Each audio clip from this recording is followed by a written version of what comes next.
Langkah pertama menuju salat sesuai salat Nabi kita Nabi Muhammad SAW adalah wudu. Kemudian nawaitu innamal a'malu binniyat, dan cukup niat itu ada di dalam hati. Yang ketiga, mulai dari gerakan takbir dengan suara Allahu Akbar. Ucapan kata itu tidak ada sebelum takbir itu disunnahkan selain bertakbir. Selepas kita nawaitu, kita langsung bertakbir.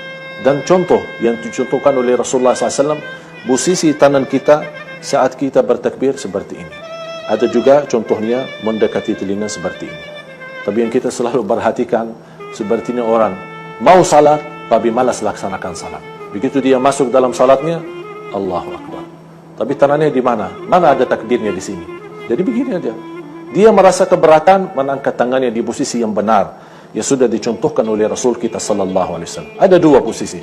Satu, yang kedua, boleh mendekati telinga. Tapi tidak disunnahkan kita memegang telinga, itu tidak ada di ajaran Rasulullah SAW. Kemudian selepas takbir, Allahu Akbar. Boleh bertakbir sebelum menggerakkan tangan. Allahu Akbar, baru digerakkan tangannya. Boleh disamakan, Allahu Akbar. Dan boleh menggerakkan tangannya duluan, baru Allahu Akbar. Jadi tiga hal sudah juga disunnahkan oleh Rasulullah SAW. Bersama takbir gerakkan tangannya, atau duluan baru bertakbir, atau takbir baru menggerakkan tangannya. Posisi juga tangan kita di antara bagian perut sama dada, tidak terlalu di atas dan juga tidak terlalu di posisi bawah. Atau seperti orang yang saya perhatiin saat dia lagi salat, dia membawa tangannya di posisi jantungnya. Begitu lepas salat saya bertanya, mohon maaf Pak, kenapa Bapak taruh tangannya di bagian jantungnya? Apakah Bapak takut jantungnya jatuh? Kata beliau, enggak, biar posisi jantung saya menghadap kiblat. Yang disunnahkan kita menghadap kiblat posisi muka kita, bukan jantung kita. Kalau sudah kita perlahan-lahan menikmati gerakan posisi kita, mulai gerakan tangan, ucapan, menggerakkan takbir, kita baru membaca doa iftitah kita. Selepas baca iftitah kita, baru kita baca A'udzu billahi minasyaitonir rajim, Bismillahirrahmanirrahim. Berarti posisi isti'azah dan basmalah bukan selepas takbiratul ihram, tapi sesudah membaca iftitah. Sebelum baca al-Fatihah, baru kita A'udzu billahi minasyaitonir rajim, Bismillahirrahmanirrahim. Kemudian dilanjut membaca suratul Fatihah. Kalau di salat sunnah, boleh cukup dalam membaca al-Fatihah langsung rukuk, tidak menjadi masalah. Kalau di salat sunnah. Tapi yang salat wajib, khususnya rakaat pertama sama yang kedua, wajib membaca Al-Fatihah, kemudian salah satu surah yang lain. Posisi rukuk benar-benar dijaga. Pertama, posisi tangannya di atas lutut. Ini posisi rukuk. Sepertinya memegang lututnya sendiri. Tidak boleh, yang selalu kita perhatiin adabannya jamaah, posisi rukuk selalu tangannya paling bawah. Padahal disunnahkan kita megang lutut kita. Ya, kecuali kalau orang tua yang di posisi sakit, dia tidak bisa rukuk dengan sempurna, tidak apa-apa. Begitu sudah kita berdiri dari posisi rukuk, sama disunnahkan kita angkat tangan kita di posisi yang sama sebagaimana kita memulai salat kita. Sami'allahu liman hamidah, Rabbana walakal hamd, hamdan katsiran tayyiban mubarakan alaih, kama yuhibbu rabbuna wa yarda. Begitu selesai doa kita, langsung kita turun kepada sujud. Turunkan lututnya duluan, kecuali kalau orang tua merasa sakit, tidak berat, dia bersandar dengan tangannya dan dia menurunkan tangannya duluan untuk bersujud, tidak apa-apa, boleh. Diutamakan posisi lututnya duluan, baru tangannya. Kalau tidak bisa, dibolehkan untuk tangannya duluan, baru lututnya. Tapi di saat kita lagi bersujud, jangan lupa juga membawa ucapan Allahu Akbar. Semua gerakannya, takbir, Sami'allahu liman hamidah, bacaan kita, zikir doa kita juga di rukuk maupun di sujud, semua dengan menggerakkan bibirnya dan juga membunyikan suaranya, suara yang cukup didengar oleh diri kita sendiri. Begitu sudah kita di posisi sujud, pertama kita harus memisahkan posisi paha dan bagian perut kita, tidak terlalu rapat dan tidak juga terlalu jauh, supaya kita bisa tenang dalam sujud kita. Artinya, kalau kita perhatiin posisi kaki, kemudian dalam tubuh badan kita, semua jadi lurus. Jadi bagian sujud, tangan kita lurus, tangan kita pun tidak boleh dirapatkan di di bagian tubuh badan kita dan tidak boleh terlalu jauh. Kalau kita sudah berdiri dari sujud pertama, duduk yang dinamakan jalsa baina sajdatain, duduk antara dua sujud. Dan posisi duduknya, kita menjadikan posisi bagian kiri, kaki yang kiri, kita menjadikan duduknya. Kemudian bagian kanan, kaki yang kanan, kita juga memberdirikan, kemudian mengarahkan jarinya menghadapi kiblat. Kemudian kita duduk, luruskan badan kita, sambil kita Rabbighfirli, Rabbighfirli, Rabbighfirli, atau doa yang lain, Rabbighfirli, warhamni, wahdini, warzuqni, wa'afini, wahdini.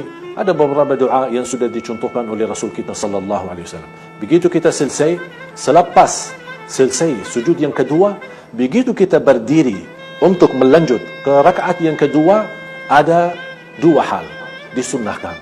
Yang pertama, boleh kita berdiri langsung tanpa duduk, Allahu Akbar langsung berdiri. Atau lebih afdal, lebih sempurna, lebih utama, sebagaimana Rasulullah SAW, begitu kita sudah bangun dari sujud, duduk dulu di posisi duduk, artinya santai-santai saja. Dinamakan dalam fikih duduk istirahat.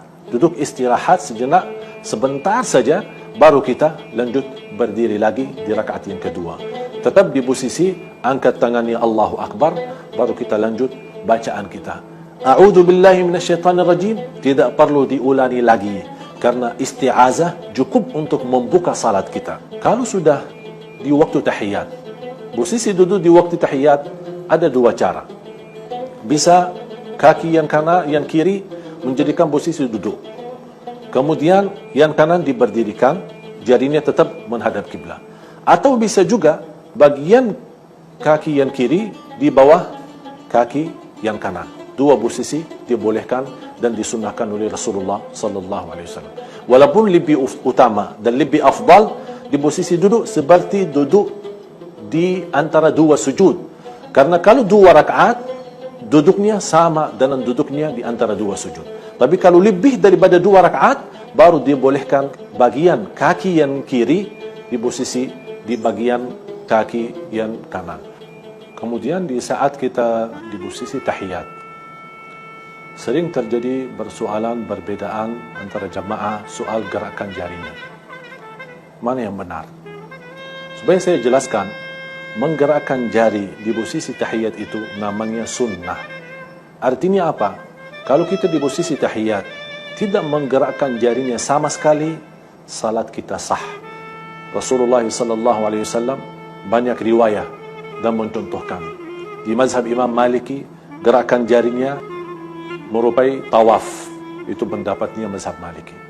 Di mazhab Hambali, setiap ada doa baru digerakkan. Tahiyyatu lillah, tayyibat, as-salawat, assalamu alayka ayuhan nabi wa rahmatullahi wa barakatuh, assalamu alayna. Jadi setiap ada sebutan doa baru digerakkan jarinya. Asyhadu an la ilaha illallah wa asyhadu anna Muhammadan abduhu wa rasuluh. Allahumma salli ala Muhammad wa ala ali Muhammad. Jadi setiap ada doa, tidak bergerakkan setiap sepanjang tahiyat, tapi setiap posisi doa baru digerakkan. Itu mazhab Hambali. Kemudian di mazhab Hanafi, hanya sekali menggerakkan asyhadu an la ilaha illallah. Habis itu mereka turunkan.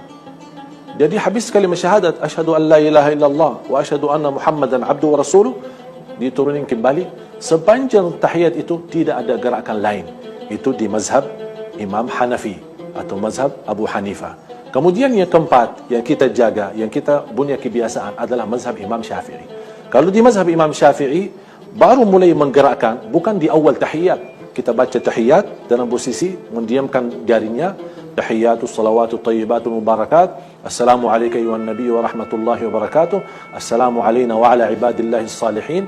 Asyhadu an la ilaha illallah.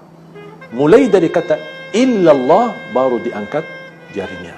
Wa asyhadu anna Muhammadan abduhu wa rasuluh sampai salam. Sampai kita selesai, tidak ada turunkan kembali. Salat tiang agama. Jatuhnya salat, jatuhnya agama. Seperti bangunan tambah tiang tidak akan bisa berdiri. Begitu juga agama kita, tidak ada arti tambah salat kita. Mudah-mudahan apa yang saya sampaikan bermanfaat. Kurang lebihnya mohon maaf. Wabillahi taufiq wal hidayah. Wassalamualaikum warahmatullahi wabarakatuh.